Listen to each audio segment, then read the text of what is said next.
Tentunya kalau kita bicara terhadap perlindungan konsumen ini eh, tidak semata-mata semuanya pemerintah. Oke. Ya, nomor satu ya kan pengusaha makanan Kepedulian ya. peduli. Ya, pengusaha makanan ini harus peduli dan harus punya moral yang beretika. Bahwa apa yang disuguhkan kepada konsumen ini adalah produk yang aman. Oke. Nah, ini tantangan. Apalagi ke depan kita punya pengusaha-pengusaha muda. Oh iya. Dan konsumen-konsumen yang muda. Nah, ini ukuran sampai mana moral dan etika pengusaha. Ya kan? Jadi jangan sampai mereka berusaha asal laku saja dan asal dapat untung ya. Dapat untung. Nah, ini akan terjadi, makin terjadi dalam kondisi ekonomi sulit. Ya kan? Ya aneh kan kalau kita mengatakan ya kan ciki ngebul? Oh, ciki ngebul, iya pakai ciki dia siram nitrogen ya Pak ya. Itu yang disiram. Itu barang yang sangat berbahaya. Apakah pengusahanya tahu atau tidak?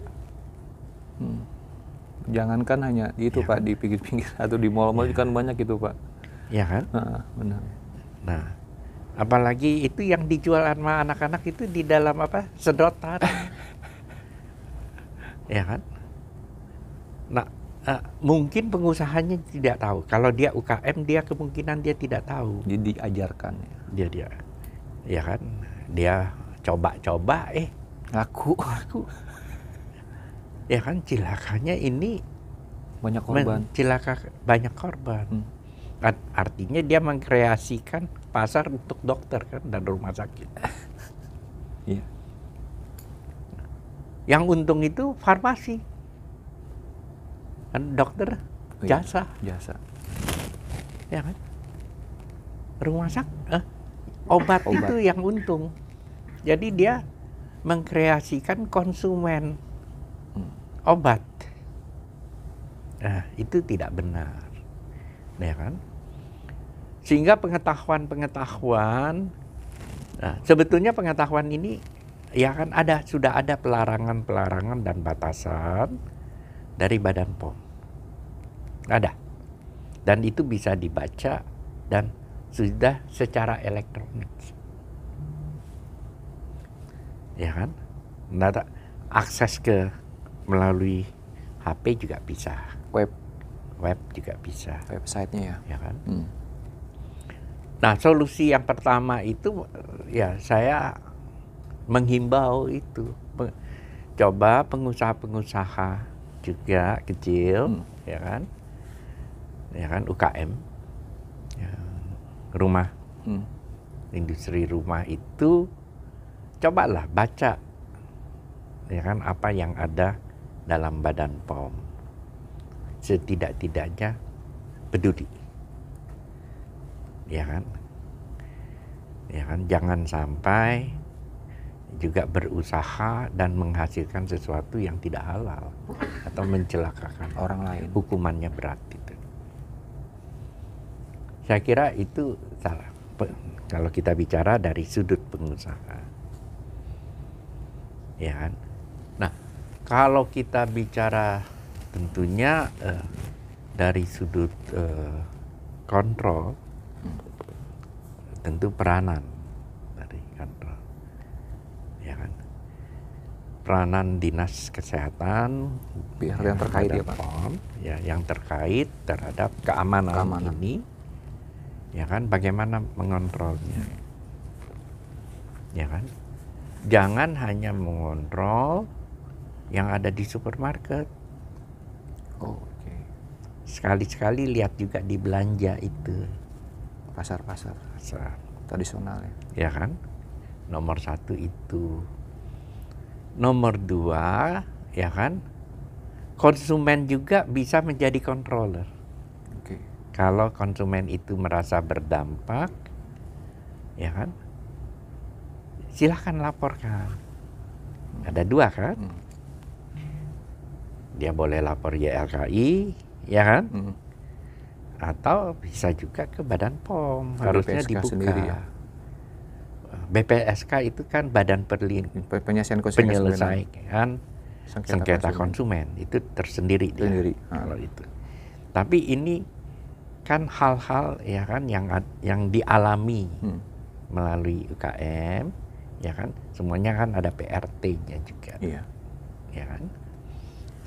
Jadi ini hal-hal yang perlu menjadi, nah konsumen sendiri bisa jadi controller, ya kan, kalau diragukan, ya kan. Nah, sehingga dinas kesehatannya itu agak reaktif, harus reaktif. Nah, memang masalahnya mungkin saya bisa juga, mungkin dinas kesehatannya, oh aduh nggak ada budget, saya harus pergi ngelihat itu,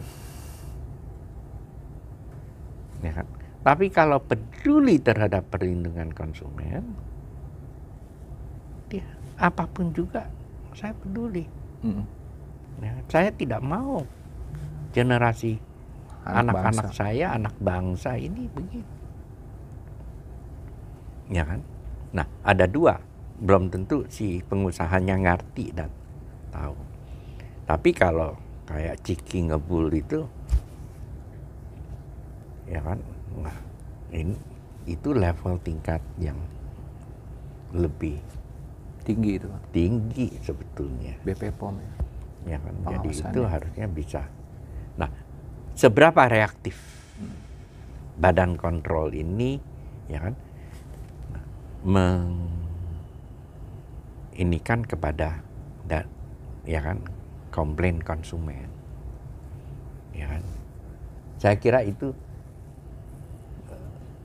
biasanya itu ya kalau dia sudah blow up di media, keluar sosial TikTok, media, sosial media, jadi viral, baru ada reaktif.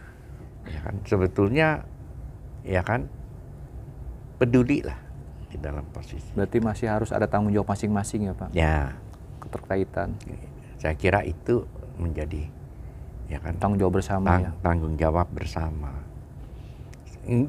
Sulit untuk kita menyalahkan siapapun juga. Nah, tantangan pemerintah tentunya di dalam hal ini adalah badan kontrolnya, regulasi dan sendiri, kebijakannya, ya kan, regulasinya jangan juga matikan pengusahanya. Iya benar. Ya kan, jadi dia harus bisa mendefinisikan hal itu, ya kan.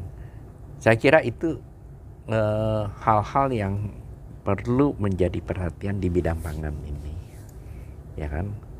Dan sisanya untuk mengenai ketahanan pangan tentunya kebijakan-kebijakan yang sudah ada, yang sudah baik harus terus diupdate karena perkembangan sangat pesat, sangat cepat, ya kan, di dalam posisi itu. Nah, menyesuaikan itu. Nah, salah satu juga begitu kita bicara pangan, kita bicara, ya kan, sekarang sudah online pembeliannya. Iya benar. Nah, bagaimana pembelian secara online itu? Bagaimana? Nah, online itu jasanya, ya kan? Nah, artinya servis kan? Nah, servis dan pembayaran, apalagi sudah ada uang elektronik. E-money itu. E-money. Ya. QRIS bahasa hari ini. Ya. Nah, sistem-sistem ini perlu menjadi perhatian dan itu menjadi tantangan. Saya kira itu hanya itu yang bisa saya sampaikan solusinya. Karena masalah perlindungan ini multidimensi. Benar. Multidimensi. Jadi tidak bisa hanya satu sisi dilihat ya Pak. Dilihat, ya kan? Nah, ini adalah kepentingan bersama. Mari bersama-sama. Nah, konsumen juga perlu peduli, ya kan, kalau dia adalah yang package dan produk, ya kan, harusnya ada labelnya. Baca label sebelum membelanja atau beli barang. Sebelum membayar itu barang. Iya. Ya kan, perhatikan juga ada waktunya. Kadaluarsa, expiry. Ya kan? Saya kira itu yang merupakan hal yang harus diperhatikan. Saya kira. Ya. Kasih banyak Pak Franky sudah panjang lebar tentang ketahanan pangan khususnya di perlindungan konsumen. Semoga Pak Franky diberi kesehatan ya Pak. Terima kasih. Terima kasih Pak atas waktunya nih. Yang satu pesan yang terakhir itu. Closing statement gimana Pak? Undang-undang perlindungan konsumen ini harus di-amendment. Dan ya kan, proposal draft amendment sudah ada, seingat saya. Ya kan, kalau DPR peduli, ya kan, harusnya naik. Naik lagi. Itu sebagai prioritas karena ini penting. Ya. Bukan hanya jasa atau barang aja Pak ya nanti. Jangan jasa dan barang aja, ya kan. Barang itu banyak, ya kan. Pangan itu prioritas, ya kan. Pangan itu prioritas. Itu belum mencakup situ Pak ya. Karena itu sehubungan dengan manusia, mainan anak-anak lah, baju lah, ya kan, lain sebagainya, ya kan. Macam-macam, bisa lampu, bisa TV, bisa lemari es, sampai mobil, ya kan. Nah, tapi di dalam posisi itu, ya kan, kalau peduli, ya kan, ini undang-undang harus di-amendment. Itu satu, ya kan. Ya, sama tuh jasa. Salah benerin hidung, mengok. Nggak bisa diganti hidung lagi. Ya kan? Jadi harus ada define, ya kan, mitigasinya di dalam hal itu. Berarti harus banyak perubahan ya Pak di situ ya? Ya, saya kira itu. Nah, apalagi sudah ada elektronik, ya kan? Jadi harus disesuaikan di dalam hal itu, ya kan? Ya, moga-moga amin, DPR mau setelah mendengarkan memperhatikan, ya kan, tentang perlindungan konsumen Indonesia, terhadap perlindungan konsumen di Indonesia. Khususnya saya kira biar bisa maju lagi Pak ya. Biar pedulilah kita sama masyarakat. Jadi generasi kita jadi lebih baik ya Pak. Step naik ke atas dikit. Ya, jangan sampai kita punya generasi muda besok lusa jadi pelanggan rumah sakit dan pelanggan dokter. BPJS-nya bangkrut tuh. Bener. Imbasnya ke situ Pak, kemana-mana. Imbasnya kemana-mana. Oke. Ya kan? Saya kira itu. Itu aja Pak Franky. Sudah ngobrol panjang lebar. Makasih Pak Franky atas waktunya. Ya, baik. Ya, biar kita bisa silaturahmi lagi, kesini lagi. Sobat Ngoko mungkin kalau ada masukan silahkan ketik di web kita, di Ngoko Podcast, di YouTube, di TikTok ataupun di Instagram atau di Twitter. Nah, jadi nggak usah sungkan-sungkan topik apa yang mau dibahas dari Sobat Ngoko, mau seperti apa. Kita kan sudah ketahanan pangan sudah ada nih. Nanti mungkin Sobat Ngoko minta topik yang lain bisa kita ambil. Itu aja Pak Franky. Ya, sampai jumpa lagi. Salam sehat. Iya. Terima kasih Pak Franky atas waktunya. Ya. Terima kasih.